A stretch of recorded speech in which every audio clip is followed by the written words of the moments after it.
Hey everybody, we're back with another episode of Average Joe Sports Talk. We got Shannon Woods here, Josh Abercrombie, and we got our man Dax stepping in with us this week. We're going to preview some college games. This week we're going to start out with the Florida-Tennessee game in the SEC. Josh, you want to give us your take on that? Yeah, the line is set at 4.5. I really think that should be a little bit higher, in my opinion. But it's being played at Tennessee. I don't know. I think the game will be won in the trenches. I think whoever's offensive line steps up and plays a better game, because I haven't really seen much out of their offensive line. No disrespect, Woods, but I do think the game will be won in the trenches. Offensive line, defensive line will be important. Felipe Franks, 9 touchdown passes already. So he's off to a good start. We'll see. It's always a big game. You know the cliche, that saying, throw out the record books. Yeah. I don't know that you could do that with this one. I don't know. I mean, Florida last year won 26-20, so we'll see. But I think Florida will win pretty handily. Okay. Woods, what you got? I like Guarantano. I like what Tennessee's doing over the last couple of weeks. Defense pitched a shutout last week, right? The running back's got 230. Jordan's got 230 Tim rushing. Couple of things I like to see out of Florida this week. Felipe Franks, you're right, quietly has 9 touchdown passes to 2 interceptions. And, of course, all of us are in an uproar, you know. Which he hasn't been the most consistent. But Dan Mullen said it best. He said, you guys view him as a guy that's played 10 games, but he's ultimately played 3 games in my system. He said, I don't know what they ran last year. I don't care what they ran last year. I did not go back and look at what they ran last year. He's running my offense this year, so it is new to him. Right. And, again, you know, me and my buddy Stan Anderson, Bo, we all go back and forth during the game, and sometimes we get caught up, you know, man, he stinks. But, you know, he quietly did come on in the second half of the game. The one thing I would challenge Florida to do is get Damian Pierce the ball more. I know we want to get Jordan Scarlett the ball, but the true freshman, Damian Pierce, had the 80-yard touchdown run last week. He's electric. He's the guy, hits the hole hard. I want to see him get the ball more. I want to see Kadarius Toney get the ball more, number 4. Yeah. It's actually a little embarrassing that we don't get him the ball more. Now, it could be he has off the field issues in-house that we don't know about, because that kid is he's from Mobile, so I follow him on Instagram. He posts some things like, but I don't know if you should be doing that, man. You know, Mullen might need to reel his game, but he's an outstanding athlete, dude. A1A. But having said all that, we won last year 26-20 on the last second Hail Mary at the Swamp. That was a good game. It was a very good game. 4.5's the line. Florida's won 12 of the last 13. I'm going to say Florida wins. And our hometown boy from Fort Payne kicks the game-winning field goal as time expires. So Florida wins. Doesn't cover? Does not cover. Doesn't. I think Evan McPherson comes in and kicks a 45-yard field goal to win the game. Well, boy, it must be nice to have that luxury. He's right here in your backyard. He's in y'all's backyard. Yeah. I don't know how we missed that one. You know, you said that with confidence. Do you know how nervous I would be if I said I think it comes down to a 45-yard field goal for Alabama? Man, he's money, bro. Oh yeah, I imagine. Luckily, y'all don't have to kick a lot of field goals though. So. That's true. You know, when you got a quarterback that can convert third downs the way Tua does, you know. Yeah, absolutely. It makes life a little easier. All right. Dax, what do you... I think Tennessee has a big playmaker quarterback. I think they have some, big playmakers at wide receiver as well. But I think, losing Jalen Hurd is definitely going to hurt them. Running back, he's running back at Baylor now. I don't know if when did he play running back or wide receiver at Tennessee? I'm not sure. I think he did both. Swapped out. But I think Tennessee's defense is going to step up. I think Florida's defense is going to step up. But I believe that Franks is going to be the difference maker, and I got Florida winning this one 28-24. It's funny hearing someone say Franks is a difference maker. I mean, because he can be. The dude's 6'6", 230, bro, with a cannon slinging 80 yards. Yeah, he's got a good arm, but ultimately I think Dan Mullins will be the difference maker. Okay. Well, what about Jeremy Pruitt and his? He's known for his pretty stout defenses. You think that's going to play a factor into that game? I don't think it'll play a factor because He hasn't had enough time to really establish his defense. It's not his team really. Right. I mean, he's still on Butch Jones's team. We know how Butch Jones's defenses were. And like I said, the champions of life. And I think given Tennessee only losing 4 points, by 4 points. Moral victory. I think it might be. That might be giving them something. I don't. It's interesting we talk about that. Jeremy Pruitt is a defensive guy, but I don't think he's going to outcoach Dan Mullins' offensive coaching. No. Because Dan Mullins is the offensive coach. Yeah, Dan Mullins is a great offensive coach. Yeah. I respect everything he's done at Mississippi State, and I think he's going to do a great job at Florida. I think you got to look at that. I mean, he built Mississippi State's program really from nothing. I mean, last year he was only seconds away from beating Alabama. So I don't want to talk about that game. And I hate to bring that up, but I mean, if you give Dan Mullins enough time at Florida, and I know this is only his first season, but I mean, he's already working being able to make something out of what they really couldn't get made out of. Right. So. I think when you give him Franks, like he said, he's thrown 9 touchdowns already, wasn't it? I don't think that Tennessee defense slows him down. Okay, we'll see. Come Saturday, it's gonna be a big one. So moving on, we're gonna talk about the Bama A&M game. That's gonna be a huge game for Alabama at home, thankfully. A&M took Clemson down to the last second, and I'm sure they're going to give Alabama all they want. Come Saturday, Woods, what do you got for this one? First of all, 27.5 point spread. First of all, that's my can't miss of the week is A&M. And I'm gonna tell you something. If Alabama beats A&M by over 27.5 points, buddy, I'll come in here wearing an Alabama shirt Sunday morning. Can we make that happen? I will. I'm telling you right Okay. now. If Alabama covers 27.5 points, I'll wear an Alabama shirt in here Sunday morning. Deal. You got to bring me one. Obviously. I'll bring you one. I've got plenty. I'll make that happen. My wife might whip one up for me, but it's nothing I'd keep. So, I'd be shocked, And what do we always say? The kind of quarterback that gives Alabama fits, Kellen Mond. Yeah.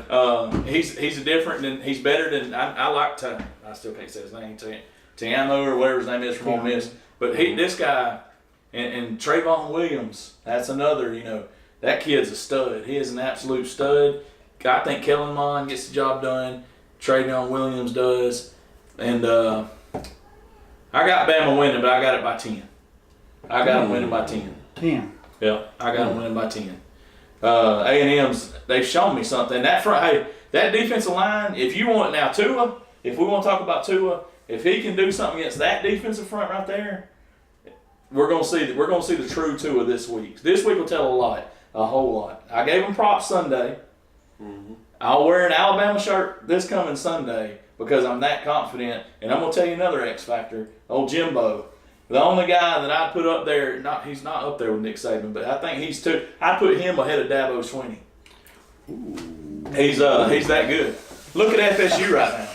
I mean, dude, they're suffering a hangover. I mean, it is, and it's not because if he'd have been there, do you think they'd be 1-2 right now? If Jimbo Fisher's the coach, there's no way. No, they'd be undefeated. Right I think Jimbo's the difference in this. 10 points. I'm gonna go with 10 points. Can I go? Go ahead, take it. Alabama covers 27.5. Hurts. We see him in the third quarter. And that's his red shirt. Right, this will be his. I reckon we're just going to go with no red shirt. There's a tweet, and I haven't looked at it, but apparently there's a tweet floating around out there where he hinted around that he is going to stay in Alabama. I have to research that a little bit and see how true that is, and we'll talk about that Sunday. But I will look into that for Sunday's show. So not only does Alabama cover 27.5-point spread, Alabama beats Texas A&M single-handedly. I'm going to go throw out a prediction right now. I'm going to say 52-14. I think that, Texas A&M, they're going to have a couple big plays, but when it comes down to it, you still got the defensive mind of Nick Saban on the Alabama Crimson Tide side, and I don't see anybody in the country, and I may make some people mad, but Alabama's not going to lose. They're going 15-0. I'm going to go ahead and tell you that. I'm not the Alabama fan that's, kind of blinded to everything else and will say stuff about, other teams. But Alabama's going 15-0 this year. I'm sorry to tell you that. But you can go ahead and bank on it. Alabama's going to be in the national championship. And not only are they going to be in the national championship, they're going to win it. And they're going to win it. They're going to beat everybody that they play on the schedule badly. So Wow. I like it. Of course you do. I like that too. I need Bo here. Here's where I need Bo. I need Bo to. Here's the thing. Tua's 36 of 50, 72%, 13 yards per attempt. No interceptions. No. I mean, that boy's dropping dimes. But he hasn't seen the defensive front put pressure on like this one's going to. True. A&M's allowing 79 yards rushing per game, which would have slowed us down in the past when we relied heavily on the run. But I think now we're passing to set up the run. Here's my thing. Who do you think is better offensively? Just speaking from an offensive standpoint, Ole Miss or Texas A&M? I would go with A&M. A&M. A&M. Definitely, especially with Jimbo there. Yeah. That's the key. Jimbo's the key in that situation. Just looking at it offensively, you would say Ole Miss is probably take away defense, take away special teams, especially defense. They're a pretty good offensive team. Yeah. Well, I think And Alabama kept them at 7. But I They think did. it's like I said the other day. We fell in, if we sat down before the season and looked at Alabama Ole Miss, what we would have said the score would be 62-7. But because they had a couple of good games against some marginal teams, all of a sudden everybody we're like, okay, wait a minute, because everyone and what happens is we all want somebody to give Alabama a game, and we all fall in love with the team that scored 77 points the week before. But the reality is they're not very good, and I just think A&M's. I think they're going to give them a little game. Of course, I think that every week, and then Alabama proves me wrong. So if they prove me wrong this week, then I'll pay up and wear an Alabama shirt. Yeah, I'm gonna go. I think you're right. This will be probably And- one of the most probably top 3 tests we'll see all year. Yeah. And the game's in Tuscaloosa. So Regular. If it was in Regular A&M, I'd pick A&M. Oh, I knew you was. No, there's no doubt. The 12th man should have been Clemson. If it was at A&M, I would most definitely say that, I would say it's at 27.5. That's out the window. The line would be about 14.5. Yeah, with it being at A&M, in Tuscaloosa, I'm gonna go with my guys over here. They're gonna cover plus something. I think that it just goes back to how good Tua Tagovailoa is. I think that I know he hasn't seen quite a defense like Texas A&M, but he saw a defense like Texas A&M last year in Georgia, and you saw what he was able to do in just one half. So I got Alabama winning big. Yeah, but it's not just Tua. You got Jerry Jeudy, you got Devontae Smith, you can't take Henry Ruggs. Yeah, so you can't take away from those guys, but the bottom line is they get it done, and Alabama covers. Not only do they cover, Alabama wins big. All right. You heard it here, guys. Next game we're going to move to is Mississippi State and Kentucky. Abercrombie, what do we got for that one? I think this is a very interesting game. Both teams come in undefeated. And you have opposing strengths in this one. Mississippi State has probably one of the better defensive fronts in the country, and you got Benny Snell for Kentucky. So Kentucky's going to want to get the ball to Benny Snell as much as possible, but I think Mississippi State's going to shut that down. The question I have is can Terry Wilson get the ball to the receivers? Can they come up with a game plan to kind of get around this Mississippi State front seven? This is probably the best team Mississippi State's faced up until this point. They played Kansas State, but I think Kentucky will be their best test. You know, last year Mississippi State won 45-7. Fitzpatrick ran for 115 yards, 2 touchdowns. So Kentucky's going to have to get that. You know, I know they're looking at that saying, hey, we've got to stop him from running the ball. Problem is, with Fitzpatrick, if you stop him from running, he's just going to He's throw going it. to pass it, yeah. One of the top tier quarterbacks in the league. Most definitely. I've got I think, Fitzpatrick, he's a good quarterback, and I think it's going to take, Kentucky's defense. They're going to have to slow him down, but I don't really watch Mississippi State or Kentucky, but I know some things about them, and I think what Mark Stoops has done for the Wildcats he's done a phenomenal job for what he's been dealt. I think that Fitzpatrick's going to be hard to handle, but I think Kentucky can contain him. I think that they, can learn from last season and what happened last season. I got the Wildcats winning it. Interesting. Fitzgerald's too much. Fitzgerald. Was I calling him Fitzpatrick? I think so. I don't know. I have him on Hey, paper. everybody's in the Fitzmagic, dude. Everybody's on the Fitzmagic train. I call him Fitzpatrick. Yeah, you did. I think you did, yeah. Are they calling I Fitzgerald? watched that video of the press conference yesterday, Oh, yeah. and I had Fitzy down right here. Is it Fitzgerald or Fitzpatrick? It's It's Fitzgerald. Fitzgerald. Yeah. So I call him Fitzgerald. Hey, the guy had 200 yards passing, 100 yards rushing this past week. Benny Snell gets his 100, 120, 130, 100 That's almost yards. guaranteed. Yeah. Terry Wilson, number 4 rated all-purpose quarterback coming out of JUCO. It's pretty good. What's the line? 10.5. Mississippi State. Mississippi State wins 35-28. But Kentucky covers. Kentucky covers. I like it. Yeah, I like that. I could see this coming down to final possession. They're a good team. Kentucky is a good ball club. They've always- Not just because they beat Florida. I mean, they're a good ball club. Yeah, they've been pretty consistent under Mark Stoops. I like him as a coach, and I think he's good for Kentucky. And they've given him time to do, work his magic up there. And I think that's a good place. It's a rarity these days. Yeah, it is. It is. When you're a basketball school, you Yeah. Thanks to this. Yeah. So. See, the fans aren't it's kind of weird because they don't have a dry basketball season and a dry or football season. So they're like, they have a really good basketball season, so they get a little bit, they get a little bit of enjoyment, and so it gives football a little bit of a pass.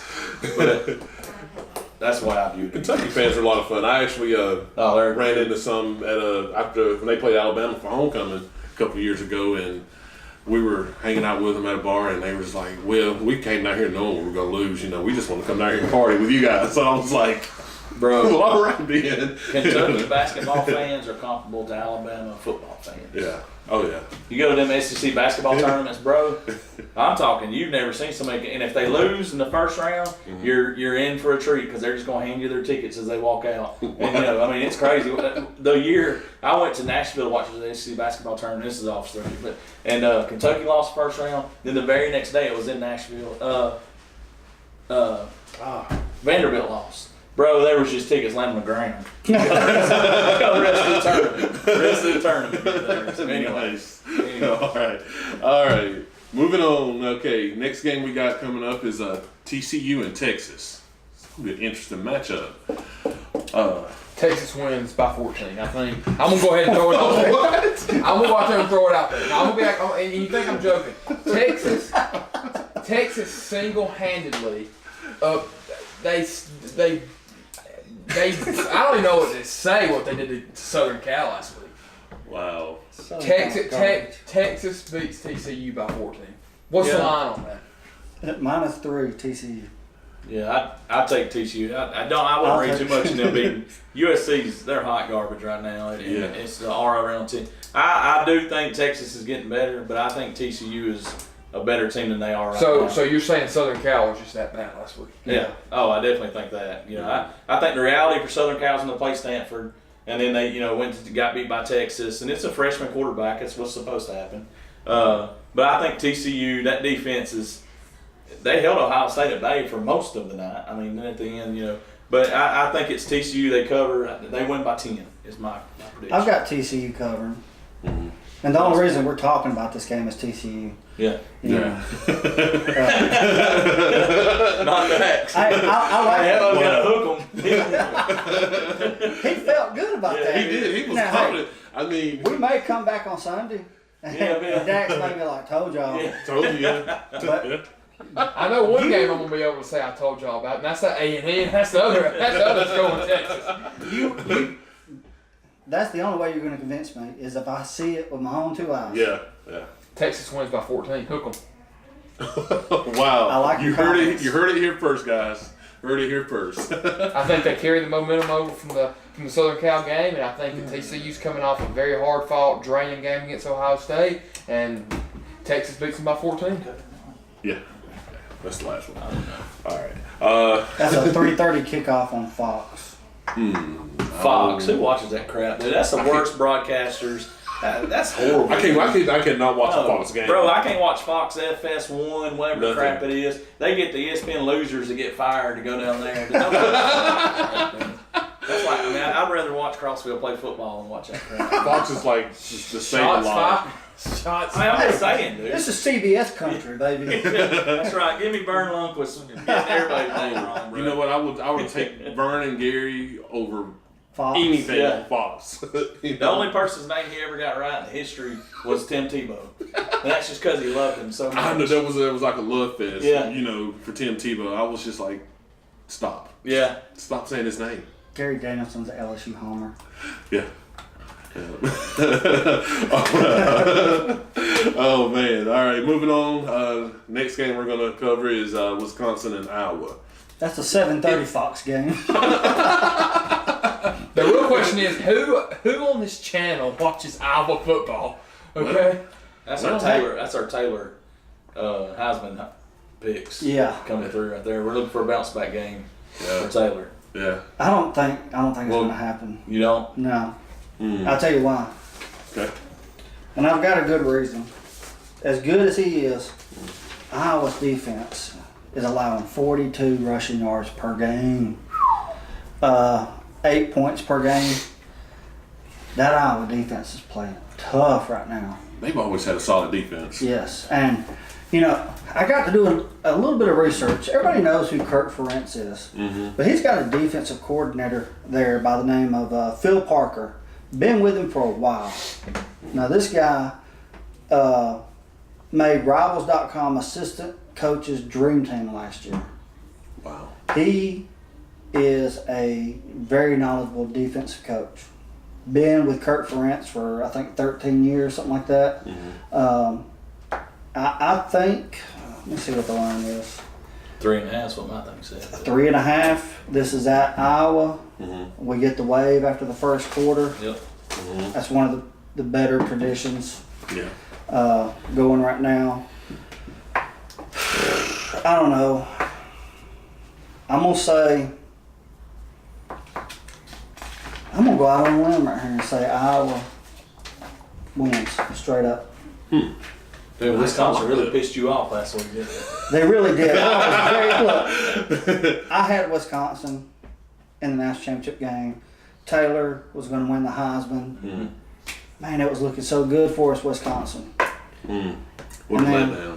What a letdown. Missed field goals, and we know all about that. I got Wisconsin by 21. Iowa's terrible. Yeah, I horrible. think Iowa's defense, like you said, they got a defensive-minded guy on the team, whatever. Wisconsin doesn't lose back to back. Wisconsin wins by, I won't go 21. I'll say Wisconsin wins by 10. Yeah, not so fast. Not so fast, my friend. Wow. I think, you know, hey, put this game, tune in at 7:30. You won't be. You'll be watching Florida, Tennessee at 6 o'clock. But everybody else, hey, put that TV on mute and turn it to Fox. Check this one out. It's going to be a good one. So that's your upset of the week, right? Yeah, I'm going to go Upset with of the week. I've got Texas beating TCU, and you've got Iowa beating Wisconsin. So hook 'em, baby, hook 'em. And we're gonna have Mr. Woods in the Alabama shirt Sunday, so. I'm confident in that pick. I may just go out on a limb and wear a Texas shirt Sunday. I mean, heck, man. I just went out there and said they're going to beat TCU by 14. It was like he was waiting to get I that out. was. I mean, he was just like, Boom. right on it. I was like, okay. Auburn bounces back this week. Yeah. Arkansas. To a team that Oh, lost to man. North Texas last week. Hey, still, Look. let's pad our Heisman stats this week, please. I'm going to go out and say this. If Auburn somehow loses this game to Arkansas, Gus Malzahn, you need to be fired on the spot. Because that's, Lane Kiffin not getting back on the bus stop. yeah, that style. Like, leave Don't even get him on on the the bus. runway. Don't even get on the bus. Just Leave pack- him in the just- terminal. We're gonna pack your stuff and leave you in Arkansas. Yeah, you know. I would like to pile on right now, but I feel bad for Arkansas. Yeah, that's gonna be rough. I really thought. I think, and I'm gonna go ahead and interrupt you. The reason that Arkansas is the way they are is because of the hire they made, Chad Morris. I mean that. I thought that was a pretty decent hire. I don't think that was a good hire. My upset of the week's got to be Vanderbilt beating South Kakalaki. Whoa! Vanderbilt's they're going to do it this week. Wow. Yeah, I forgot about that one. Yeah, it's gonna put them in the driver's seat in the East if they pull that upset. There's another cool one here. I know we haven't had time to cover this one, but Missouri, Georgia at Missouri. Yeah. Missouri's playing really good football right now. You got a young Georgia defense Drew Lock. that's played very well up to this point. We'll see a little something this week from them. We'll see what they're all about. We're not knocking Georgia. Yeah. Yeah, we're not saying they're terrible. They are better than we thought, but this will be a tough test for them. If they get through this, do they win the East? 14's the line on that. 14. Ooh. Dude, that's Missouri all day, every day. No. I'm taking it. Y'all point your comments at him. Georgia covers. Yeah, there's no way. We're There's getting no too much way. hate mail on that, man. Yeah, I know. I really think Missouri. My number one thing about Georgia's been their young defense. They're on the road, best passing quarterback in the SEC outside of Tuscaloosa. Okay. I won't say that, but I got them. Yeah, Missouri. That's the second can't miss. I have two can't misses: A&M and then Missouri. This You know what my can't miss is hook 'em, baby. yeah. Oh boy, riding that Texas train. All right, guys. Any other games we want to touch on before we wrap it up? That's the best ones I found. Best Yeah. one? Yeah. No, I agree. All right. Good games this weekend, man. Good weekend of football. Yeah. Yeah. Our A team, if we beat Sardis this week, we secure a playoff spot. So that's real cool too for us. Cool. All right, this has been another episode of Average Joe Sports Talk. Remember to hit that subscribe button and like, and hit the bell to get the updates when we drop new content. Guys, have a great night. Hook 'em, baby.